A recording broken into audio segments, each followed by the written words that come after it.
This is Frank Islam, Chairman and CEO of FY Investment Group and your host of Washington Current Review, where we interview leading voices from business and politics that impact you, the viewer. Today, our guest is Hoan Dang.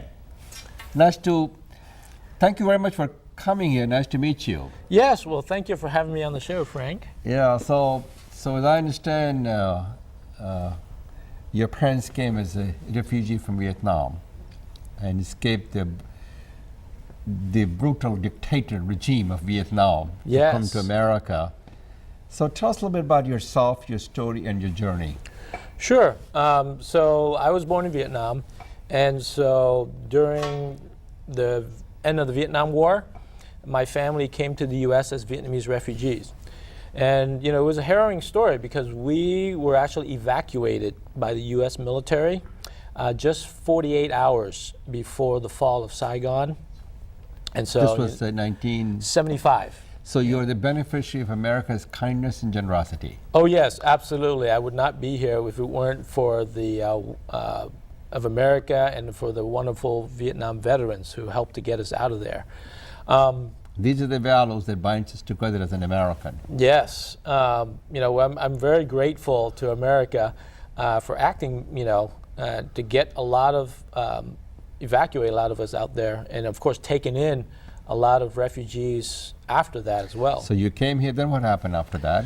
Well, we lived in refugee camps, and then we actually moved to Annapolis, Maryland, where our sponsor lived. Oh. And we lived in like a 2-bedroom apartment with all 19 extended members of our family for a while. And then we finally settled in Montgomery County in 1976. Okay. So you have been here a long time. Yes, yes. Very fortunate to be a product of Montgomery County. And where did you go to school? I grew up in Bannockburn, in Bethesda. Yeah. So I graduated from Walt Whitman High School, and then went away to college in Tennessee, actually. So if I understand, you went to school there and in Montgomery County, and then went to Tennessee, and then you came back to the county. Yes, I came back to the county because, as sure you know, Montgomery County is a great place to live and work. And I also got 2 master's degrees at the University of Maryland. One, I have an MBA in finance and also a Master of Science in Operations Research. So you went to the Robert H. Smith School of Business? Yes, yes. Okay. I'm a graduate. So you're running for the Montgomery County.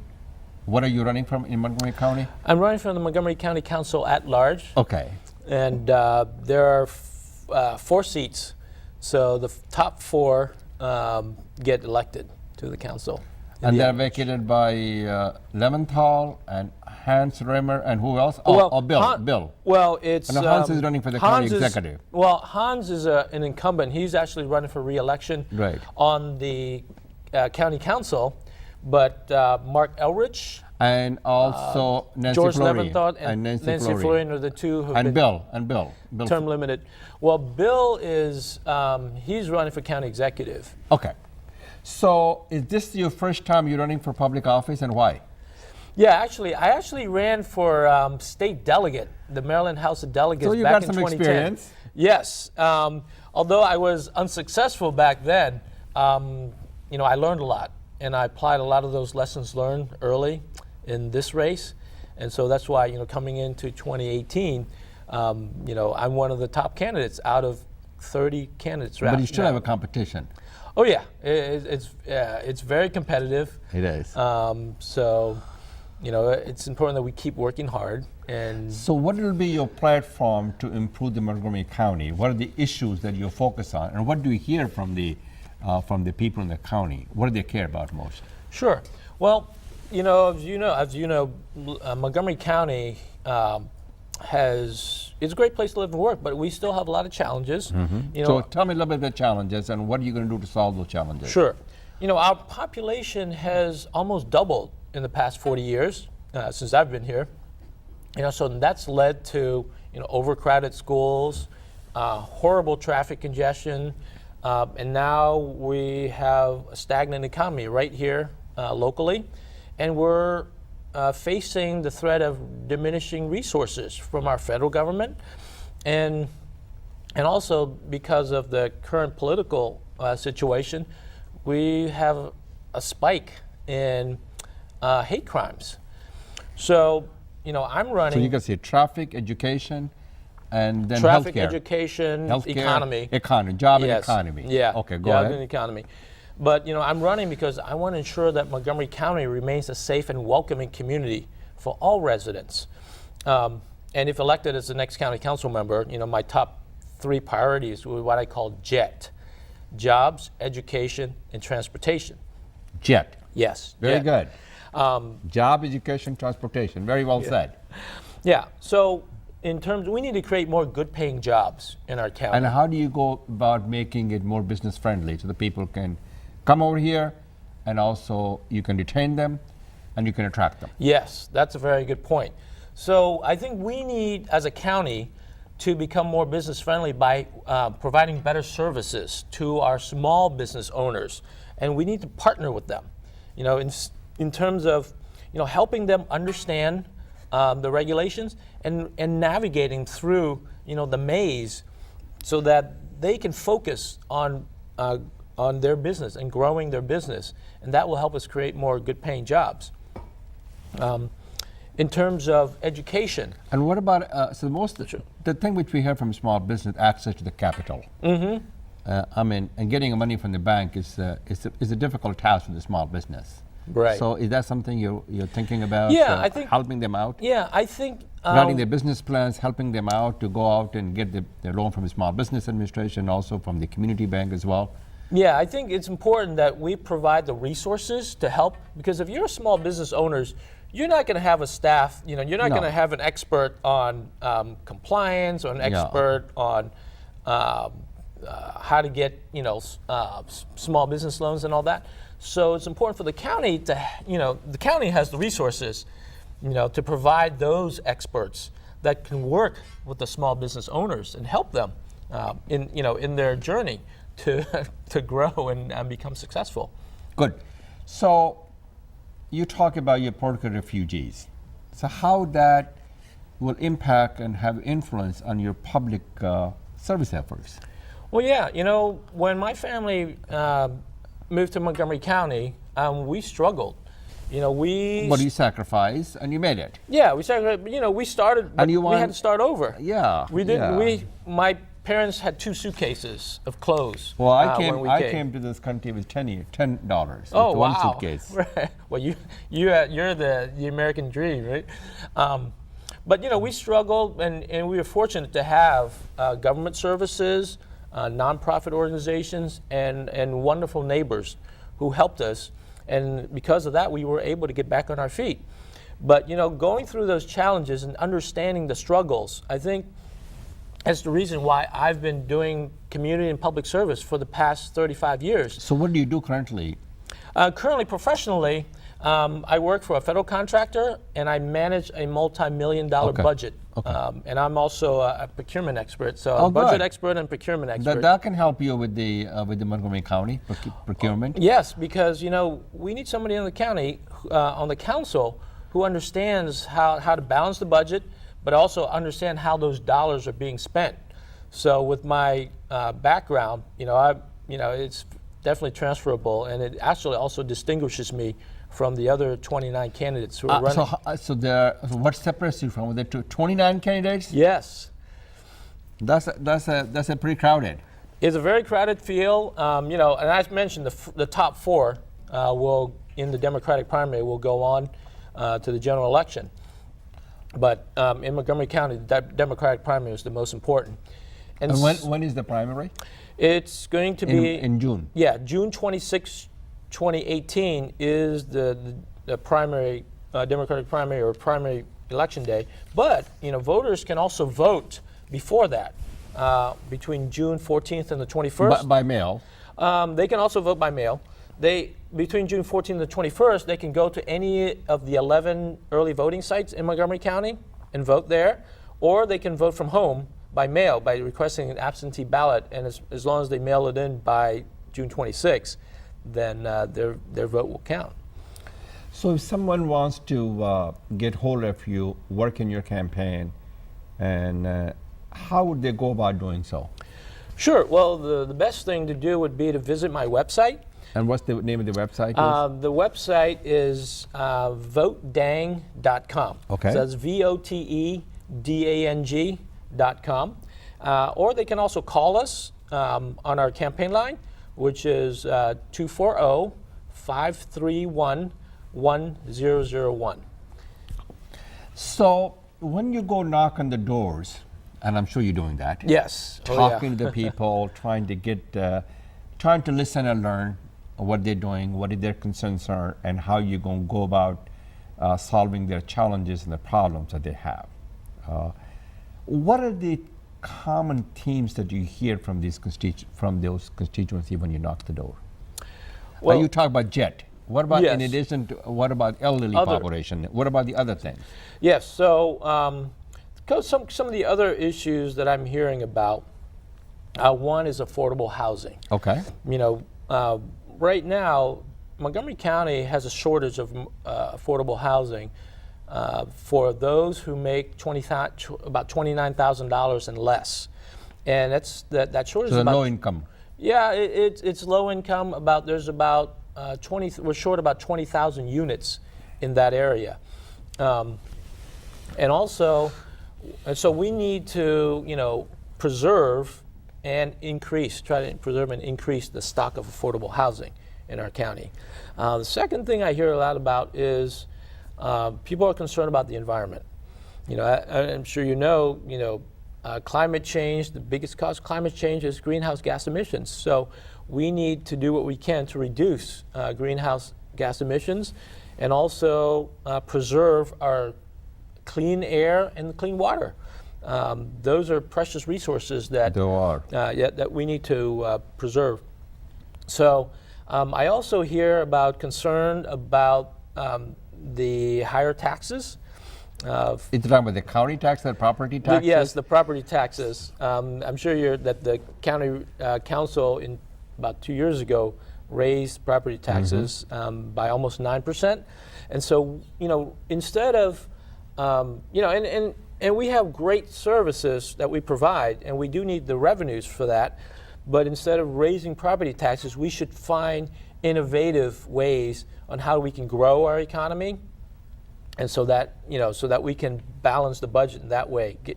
By growing the economy, like I said, by helping small businesses grow, we can get the same level of revenues, and then use that. What's the budget for Montgomery County? It's about $4 billion. Montgomery's county budget is actually up to about $5.5 billion now. Which is very significant. Yes, and half of that budget goes to this public school. Yes, public Montgomery education. County Public Schools, and that's also one of my top priorities. We have overcrowded schools, and when I talk about innovative solutions in government, one of the ways that I'd like to see is how, as you know, in Montgomery County now, there's about 14% of vacancy in commercial office buildings, okay? So, why don't we look into how we can use that, space and repurpose it to relieve the overcrowding in the public schools, So who's going to pay for it?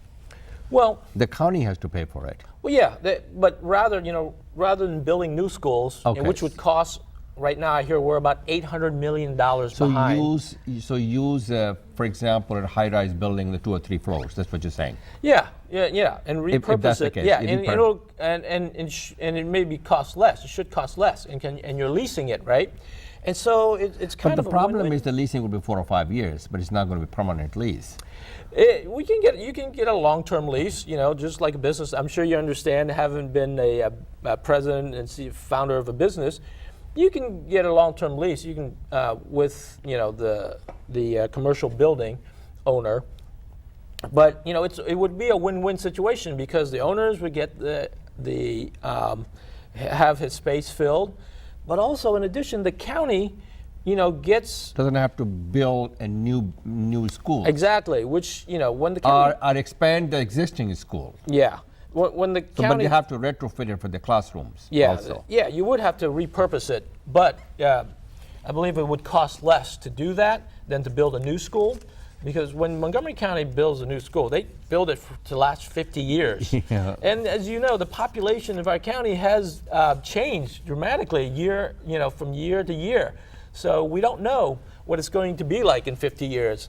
In fact, and that's why leasing is also a good model, because if you don't need it anymore in that community, then you can let the lease expire and you may go lease another building in another location. So after 50 years, if that school doesn't work, you can convert that into the, not public housing, but convert that into the, rental places too. Like they did in Bellswell High School. They converted that into the, place where the small business can rent a place, space.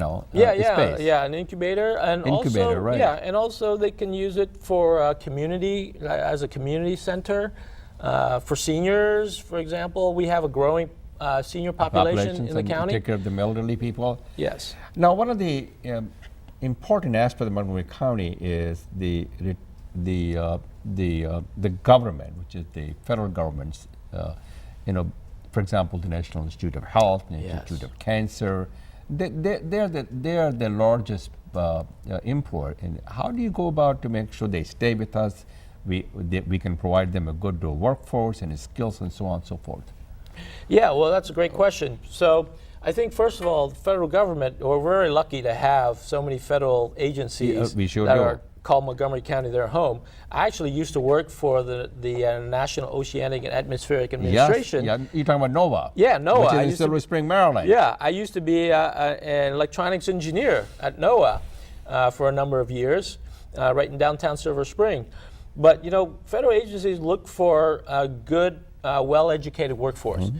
And so we need to prepare our students, for the 21st century workforce. Right. And we need to do that by what I call making sure they have a strong foundation in STEAM, which is science, technology, engineering, STEM, math. Yeah. Well, and also arts. Oh, arts. Hey, yes. Oh, the you arts got are the very arts and important. culture. Yeah. Yes, the arts and humanities are very important. So art transcends all boundaries.